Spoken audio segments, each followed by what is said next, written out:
In alhamdulillah, wassalat, wassalam ala wa rasulullah. Let me remind everybody, please don't forget to visit the Sunnah Followers Zazzle store and get you some Ramadan gifts for the family and friends.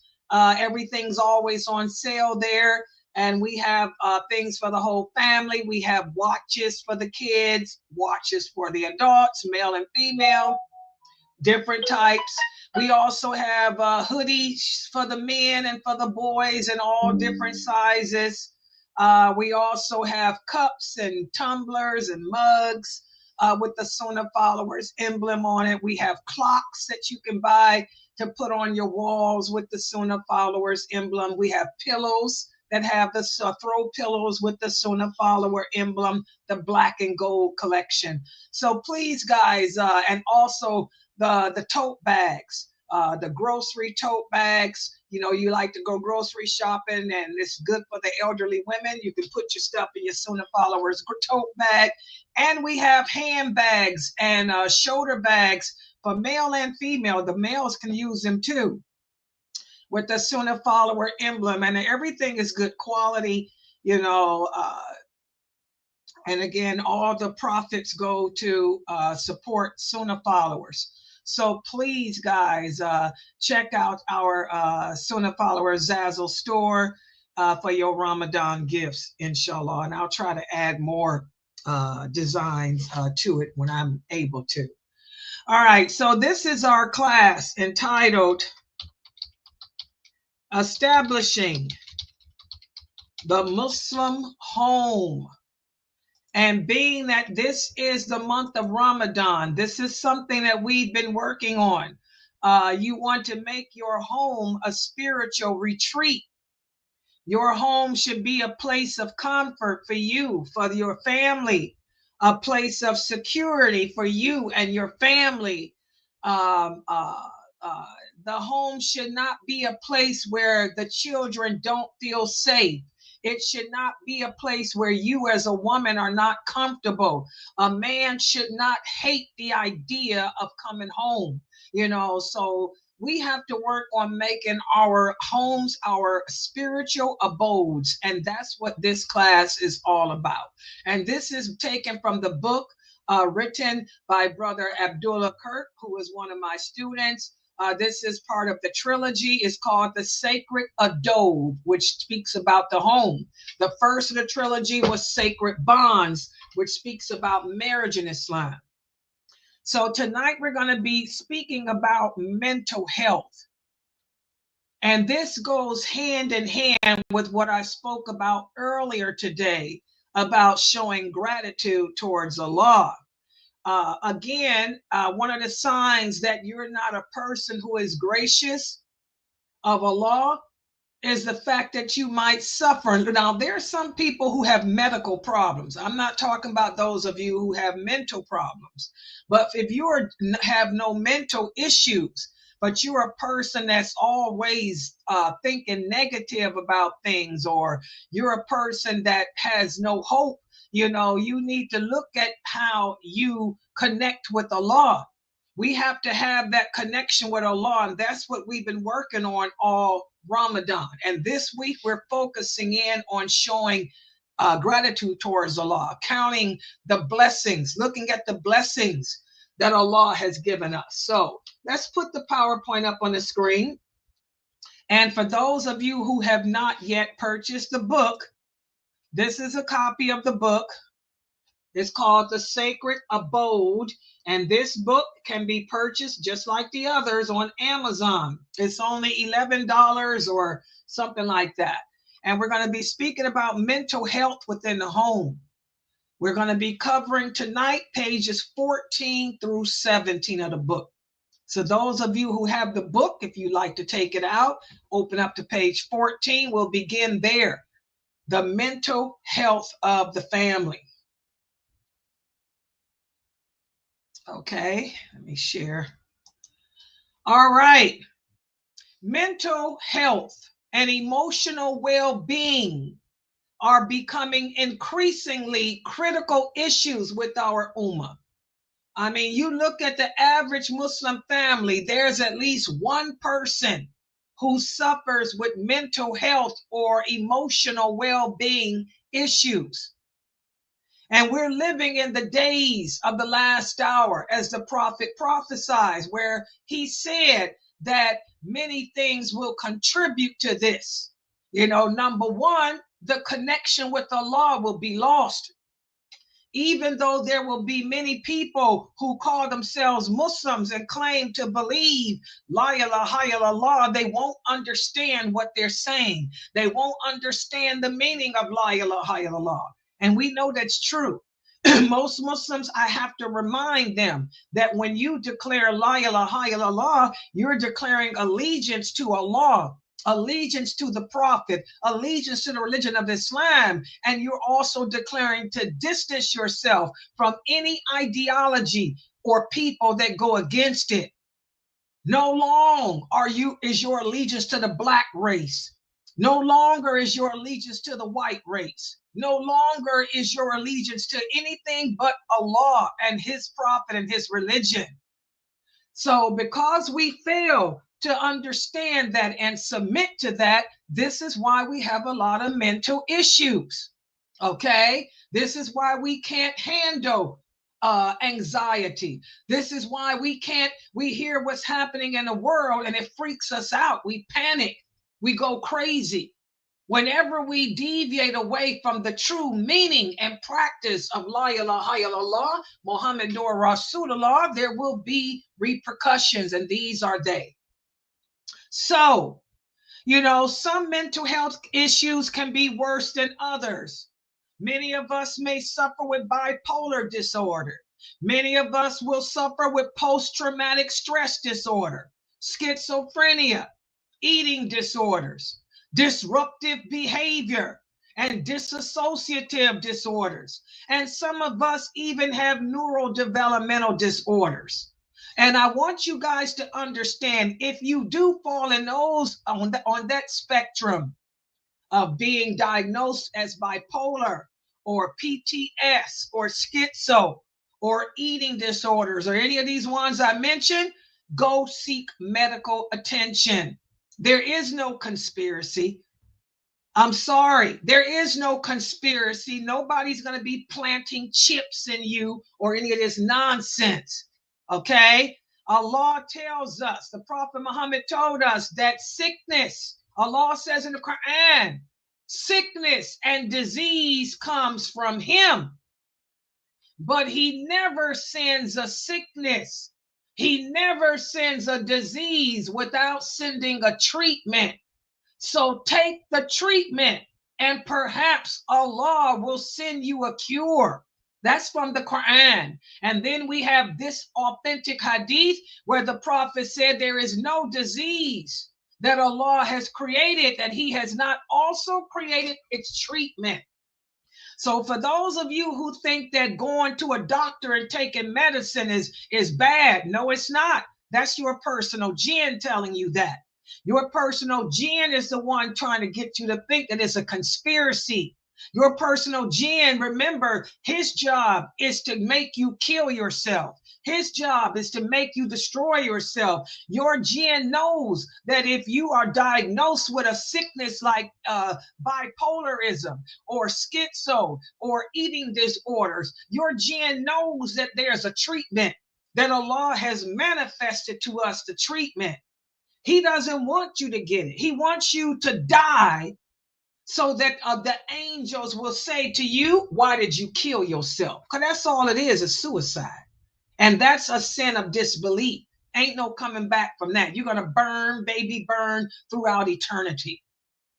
So if you suffer with mental health concerns like this, go seek medical attention because Allah has sent the treatment for these type of mental illnesses. But on the other hand, some of us suffer with mental illnesses, sadness. We just are people that always think the worst, and we're just always sad, and we're pessimistic. This type of stuff, results from your connection to Allah not being strong. Okay, your Tawheed al-Rububiyah, We have a problem accepting the lordship of Allah. Okay?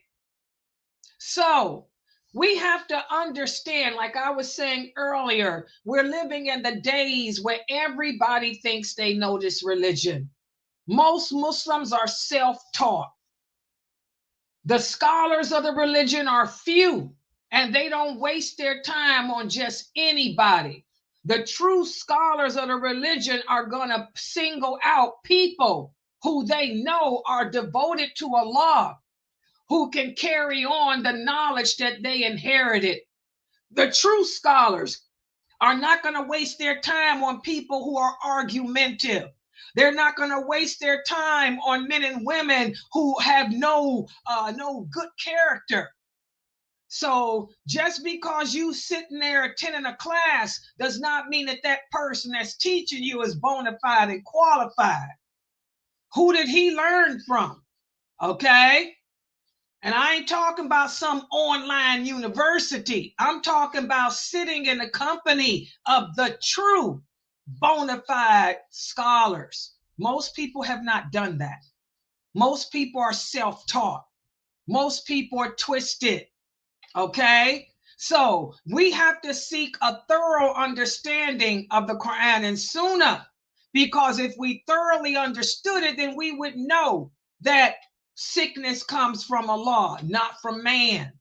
We would know that there's a treatment for everything, and we would take the medicine. We wouldn't try to replace cancer treatment with herbs. If herbs cured cancer, there would be no cancer on earth. We would go get the radiation treatment. Okay? So I want you guys to ponder that Allah is in control. Nothing good happens and nothing bad happens to any of us unless Allah wills it. The believers understand that, and they submit to that, and they take the precautions that Allah has told us to take, such as seeking medical attention when they're sick. For those of you who don't know, the first mosque that the Prophet built in Medina, he also had a hospital attached to it. Whenever somebody got sick, the Prophet would send them to the hospital to be treated by the physician. Many of the companions, when they migrated to Mecca, from Mecca to Medina, they became sick with the flu. They became sick with viruses because the climate is so different. The Prophet didn't tell them to eat grass. He had them taken to the hospital that was attached to the mosque, and they were tended to by the doctor and the nurses there, and they gave them whatever medicines were available.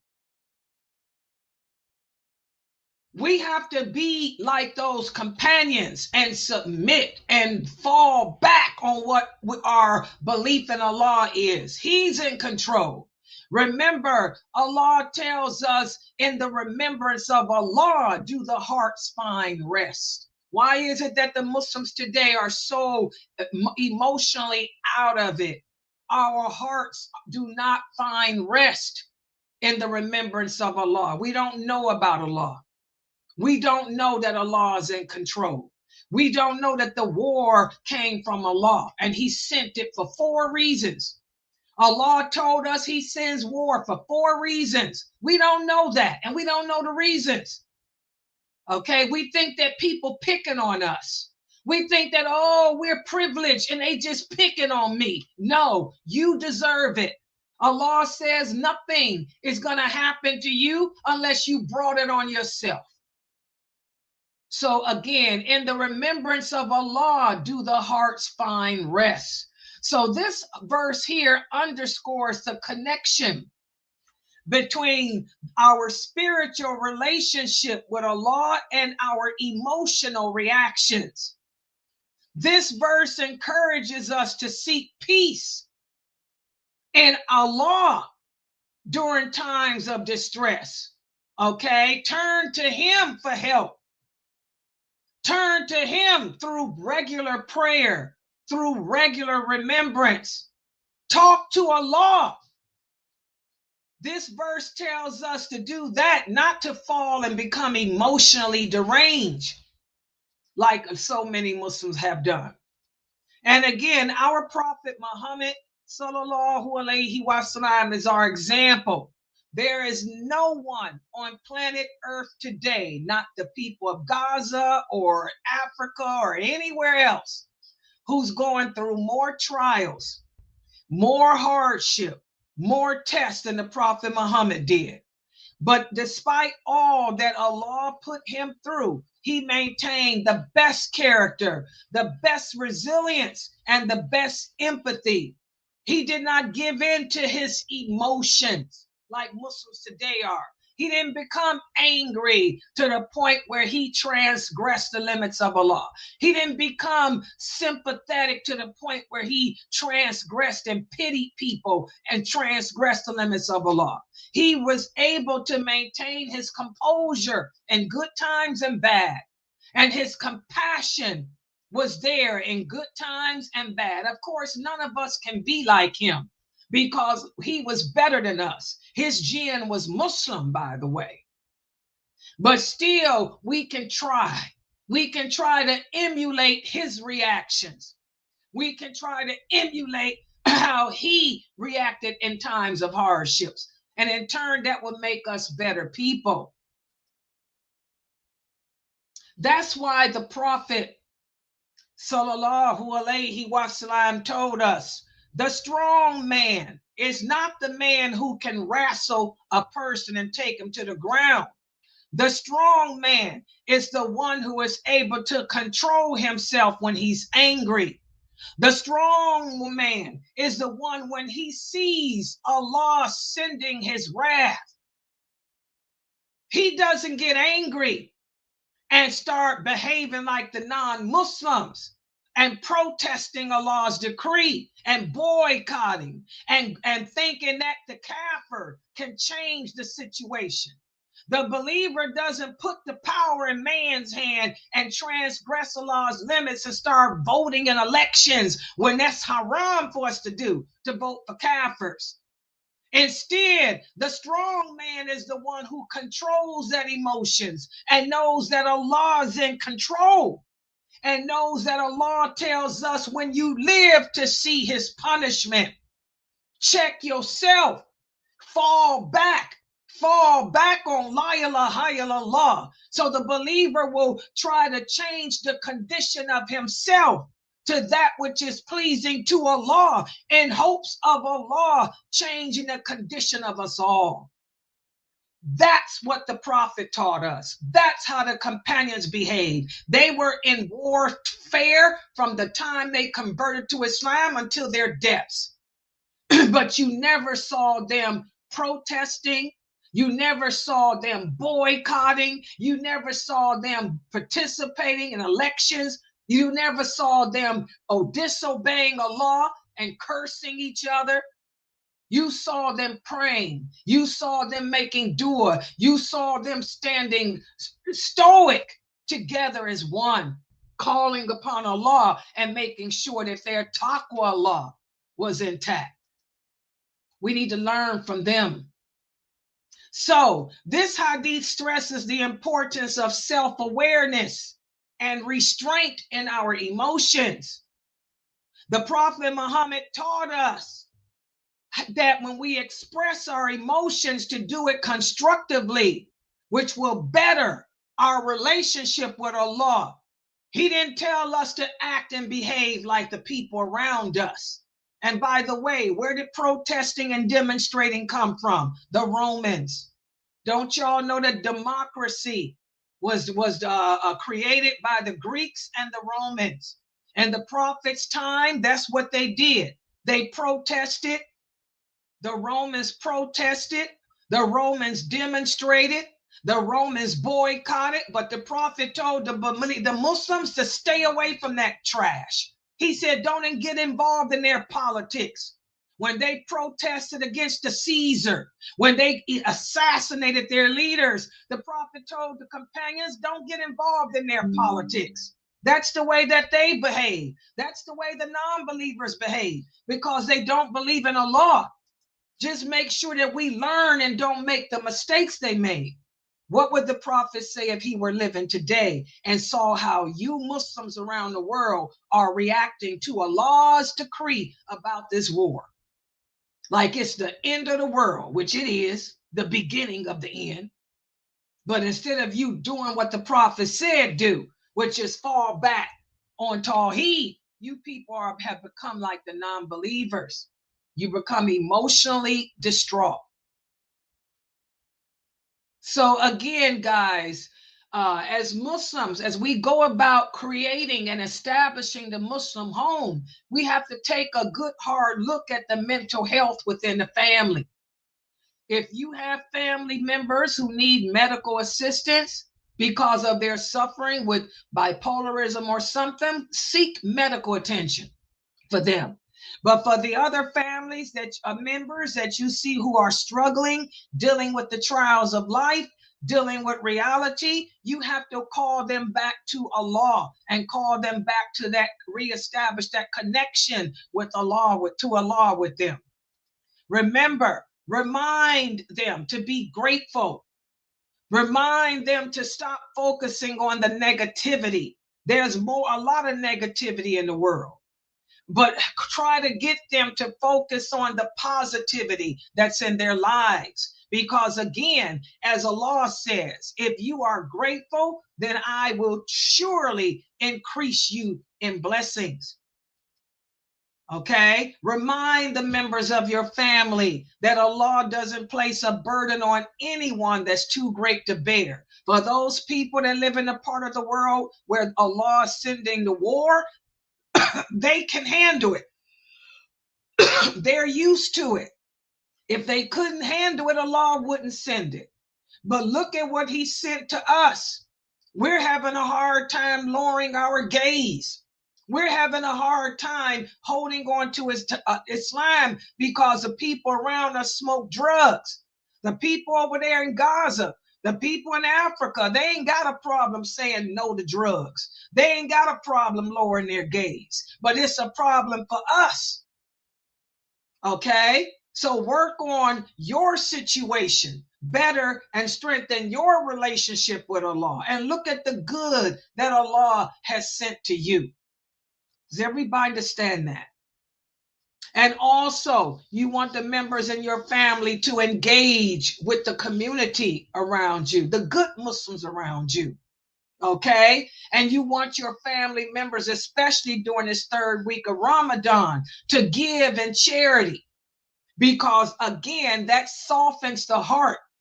If the heart is going through the sicknesses of loneliness, depression, giving and charity helps to soften it.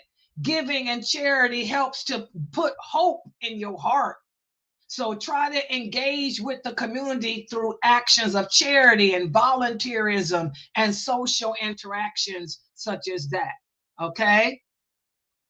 Remember, the Prophet Sallallahu Alaihi Wasallam said, the believers in their mutual kindness, compassion, and sympathy are like one body. So that's how I suggest that you deal with the family members that are going through a hard time, accepting the reality of the world, who don't have mental issues. Try to get them to focus in on the good things in their life. Remind them that Allah is just, that Allah puts no burden on anyone that he or she cannot bear. Them people over there, they can handle it. They can't handle what we going through. Okay? Make dua for them. Make dua for them and make dua for yourself. Asking Allah to give you the ability to handle your trials and to not transgress the limits within yourself. All right? Okay, so I'm going to stop right here. Subhanakallahumma wa bihamdika ashhadu an la ilaha illa anta astaghfiruka wa atubu ilaik. Are there any questions or comments? And I hope this helped some of you. But I'm telling you, a lot of the Muslims today suffer with mental health issues like bipolarism, schizophrenia, mood disorder. They got medication for that stuff. Take the medication that Allah has for us. Okay? And stay on that medication. And like we talked about, if you are bipolar, if you are schizophrenic, you shouldn't be fasting, because fasting will chemically imbalance you. These people are exempt from fasting. These are the people who pay the ransom instead. Allah is so merciful and good to us. We just have to learn of him, learn of his mercy, and submit. All right. Any questions in that Zoom room or comments? You people in Zoom been awful quiet, and I know y'all ain't breaking fast, because fast is broken. Sabrina say, she the last person, so she know. The West Coast is the last people to break it. Sister Laila, I see you in here. Where's the cows and sheep? She been out there milking the cows and sheep all week. Mm-hmm. Well, I want some of that goat cheese. Fata. That fata. Yeah, I haven't eaten yet. You know, I'm going to tell y'all, before I went to sleep today, I saw on the Food Channel, Ina Garten's cooking show. Let me tell y'all what she made. And I said I want it so bad. She had the goat cheese. She took some tomatoes, some little tomatoes. They're not the little bitty ones, but the medium-sized ones. Cut them in half, took the seeds out with her finger, and put them all on a cookie sheet. And then she drizzled them with olive oil. And then she put salt on top and pepper on top and roasted them in an oven on a low temperature on 200 for 2 hours. She roasted it for 2 hours. And then after the 2 hours was over, she took them out. And she took some feta cheese, the round white goat cheese, whatever it is, sliced it in. She said, don't get the kind that's in a box because it tastes like rubber. You need the real fresh kind, that white cheese that's round. She sliced it in thin little slices. And then she had a beautiful platter. She put a slice of cheese and then put a tomato on top. Then another slice of cheese on top of it, another tomato on top. She had them in rolled, the cheese, tomato. And then she drizzled more olive oil over it, more salt, more pepper, and then she took fresh basil, chopped up the fresh basil, and put it and sprinkled it on top. Oh my God, I can just taste it now. I said, I gotta make it. I love that. That's an Italian salad. Oh my God, I love tomatoes and cheese like that. Oh, I want that. I said, I'm gonna make it. I'm gonna order. In fact, I'm gonna order tonight the cheese. They gotta get the. She said, make sure it's the fresh kind. You don't. It gotta be fresh. Yeah, she said, don't get that kind that tastes like rubber. The white cheese, and just and make sure when you slice it, you might have to cut it in half because you want it to be the same size as tomato. Because tomato gonna lay on top of it. Then you put another little cheese, then another little taste. Oh my God! Olive oil and basil. Oh, fresh basil. I want that. I want that so bad. I can taste it. It sounds good. Oh, I had it before. I didn't come out because I want some. Yeah, I never made it, but I've had it before. It's Italian. That you can go to Piazza, and places like that. Italian street food. That's Italian street food. Italians are like that. And girl, I love that. That's that Creole in me from my mother's side. That French and Italian from my mother's side. Mm-hmm. That's that Creole. I can eat some Italian stuff like that. Yeah, I'm gonna make that. In fact, might make it tomorrow. Oh, and it's nice to snack on. And you roast it for 2 hours on 200 in the oven. I like roasted vegetables anyway. Yeah, okay, tomorrow is Sunday. Yes, tomorrow we have the Sunnah follower kids, a new Shahada class at 2:00. Yes, that's going to be at 2, inshallah. And then I have Sister Wania. Her exercise class with us is at 4. And then my 6:45 class on Ramadan, and then this class again at 9:30, inshallah. Please support us, guys. Please send in donations to keep this dawah effort going. Inshallah, I'm gonna log out because now I want that to make. I'm gonna see if I can. I'm getting ready to see if I can order. I'll make it tonight because y'all know I'm gonna be up all night. I'll make it tonight. Yes, I will, and snack on it tonight with my water. All right, guys. So the Zoom room is open, so y'all can join in there if y'all want to talk with us. Subhanakallahumma wa bihamdika ashhadu an la ilaha illa anta astaghfiruka wa atubu ilayk.